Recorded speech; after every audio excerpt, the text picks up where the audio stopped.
Welcome back to the F.O.P.I.C.A podcast. Today we're talking about one of those phrases that sounds good on paper, but when you think about it, it's actually kind of a bunch of bullshit. Today we're talking about fake it till you make it. And I get it, okay? I get it. The intention behind it isn't bad. It's about building confidence and stepping into roles that you're not ready for. You can't see me, but I'm doing air quotes over ready. You know, stepping into those roles and it's for learning as you go. But faking it? See, that's where people go wrong. Because here's the thing. You don't need to fake it. You need to start being it. Okay? And I've got a personal story about this that I'll tell you later. It's one that basically changed my entire career. So today, we're diving into why fake it till you make it is half right and half wrong. How your image, your mindset, and your actions dictate how the world sees you. How I went from setting up lights on shoots to producing them just by deciding to. And how you can do the same damn thing. So, let's get into it. All right, let's start with the biggest misconception about this phrase. When people hear fake it till you make it, a lot of them, they take it too literally. They think it means pretending to be successful, even if they're clueless. They think wearing a suit and posting motivational quotes makes them an entrepreneur. But let's be real. You can't fake knowledge. If you don't know what you're doing, people will figure that shit out. And you might fool people at first, but the moment you're asked a real question or put in a real situation, that's when the cracks start to show. Confidence can get you in the door, but competence is what keeps you in the room. Now, I'm going to say that again, okay? Confidence can get you in the door, but competence is what keeps you in the room. And that's where you want to be. You can't fake work ethic. If you don't actually put in the reps, nothing changes. Right? So think about like LeBron, okay? An athlete, premier athlete, right? You can't just throw on a jersey and call yourself a pro. You have to train, sweat, fail, adjust, and then train some more.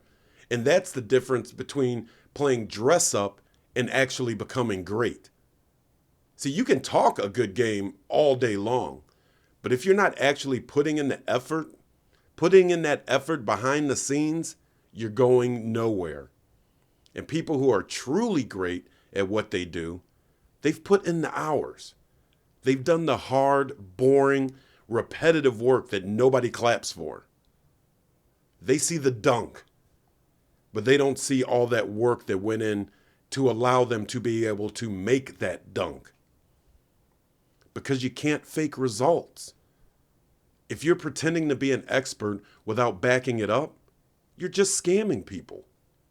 And look, history is full of people who either faked it the right way or faked it straight into disaster. You know, okay, so we have two different cases here. One where faking it led to huge, massive success, and another one where it led straight to prison. So let's talk about this one. And no matter what you feel about the guy, he did it right. Steve Jobs, okay? So what was his hustle? Steve Jobs was famous for presenting Apple as a bigger, more successful company than it actually was in its early days. Okay? Actually it was him and Wozniak.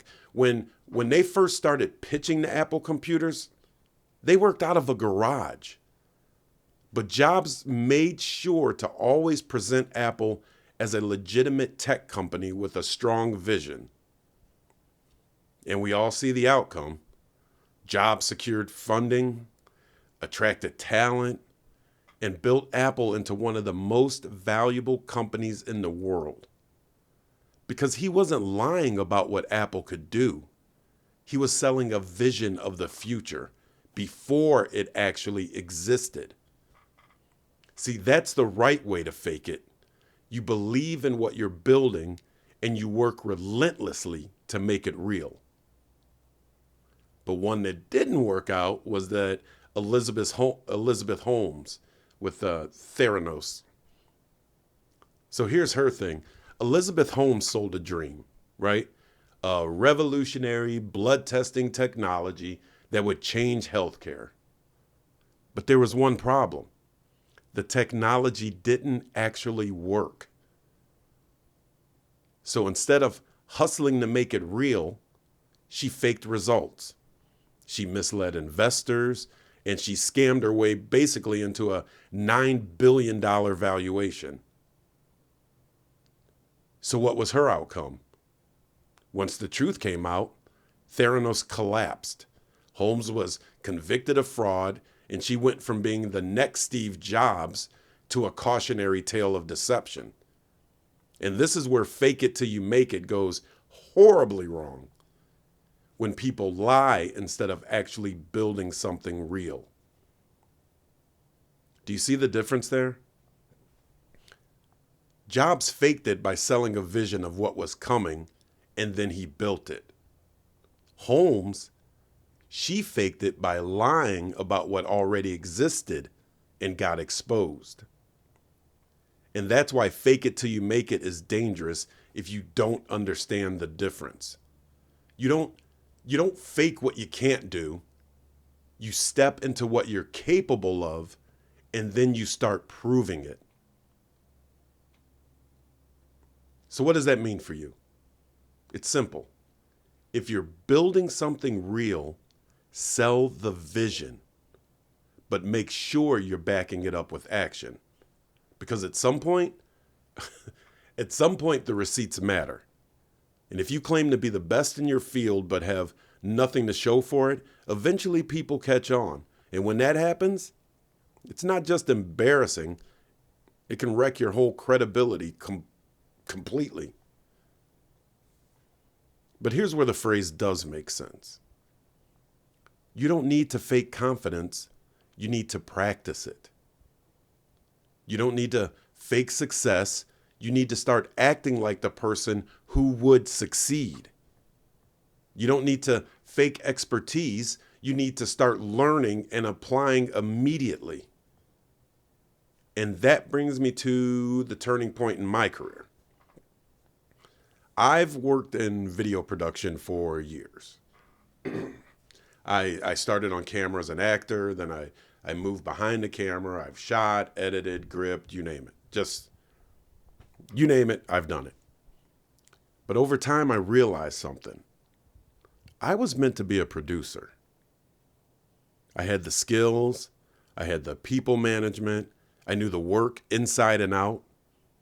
Yet, there I was, still setting up lights for projects that I knew I could produce or direct just as well as the person running the show. So what held me back? Was it fear? I don't know. Was it imposter syndrome? Maybe. Or was it just easier to stay comfortable? Probably a good bit of that. Honestly, it's probably all of the above. Until one day, my best friend Jay, who also works in production, he sat me down. I'll never forget this. We were at Bob Evans. Now, Jay has hired me as a producer on several projects, right? So he knew I could do it. And he looked at me and he said, if you want to be a producer, then be a producer. Stop telling people you do crew work, start telling them you're a producer, and stop taking the other gigs. And in between bites of my crispy bacon, that shit hit me hard. Because really it was so simple. I didn't need to fake anything. I just needed to commit to it. I already had the skills. I just needed to step into the role. So I took his advice. I stopped taking crew jobs. I told people I was a producer, and guess what? It worked. I became a producer. I was getting producer gigs that I would have never gotten before, not because I wasn't qualified, but simply because I didn't put myself out there. Now, full disclosure, the people I grew up in the business with, they still know me as talent, which is how I met most of them, and also as a camera and grip, because that's what I transitioned into. So for them, I'm still that person, and I do still take those gigs for people I already know. I'm a producer, not an idiot. We know the joke, so I'll just say the punchline. $20 is $20. But for the people who didn't know me, those out-of-town clients, I was a producer. Not because I faked it, not because I lied my way in, but because I stopped playing small and stepped into the identity I had been hiding myself from. Here's the thing. People will treat you based on how you present yourself. If you carry yourself like you belong, people believe you do. Think about the last time you met someone who just owned the room, right? They didn't ask for permission to be there. They just acted like they were supposed to be. And because of that, everyone else believed it too. If you walk into a room with confidence, people assume you should be there. Even if you're completely new to something, people take cues from how you present yourself. If you walk in unsure, second guessing everything, that's how they're going to see you. But walk in like you know your shit, even if you're still learning, they'll take you seriously. Your mindset affects your body language. Ever notice how when you feel out of place, your body follows? Like shoulders slouch, eye contact disappears, you suddenly forget how to stand like a normal human. But the moment you decide you belong, everything changes. Your back straightens, your tone firms up, and people start listening.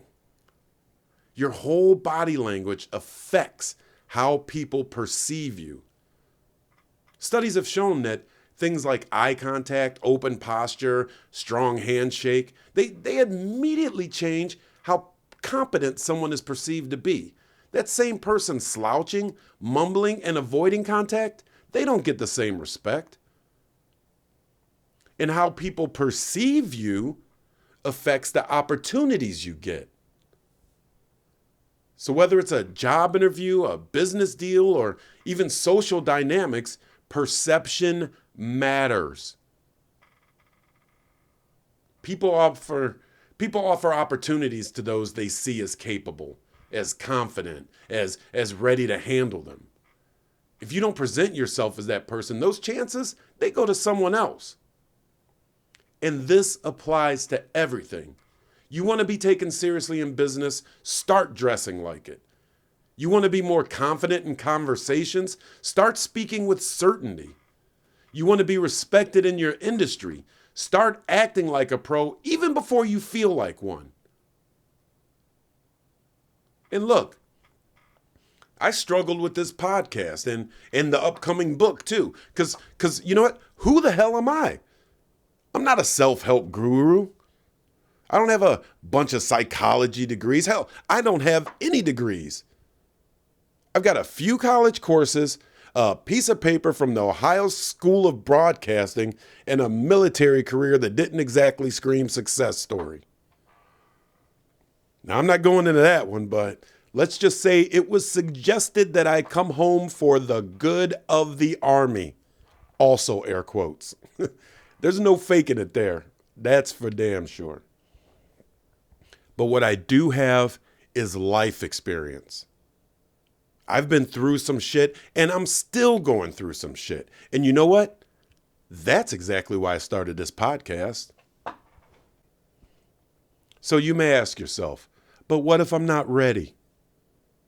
You know what? Nobody ever feels 100% ready for anything big.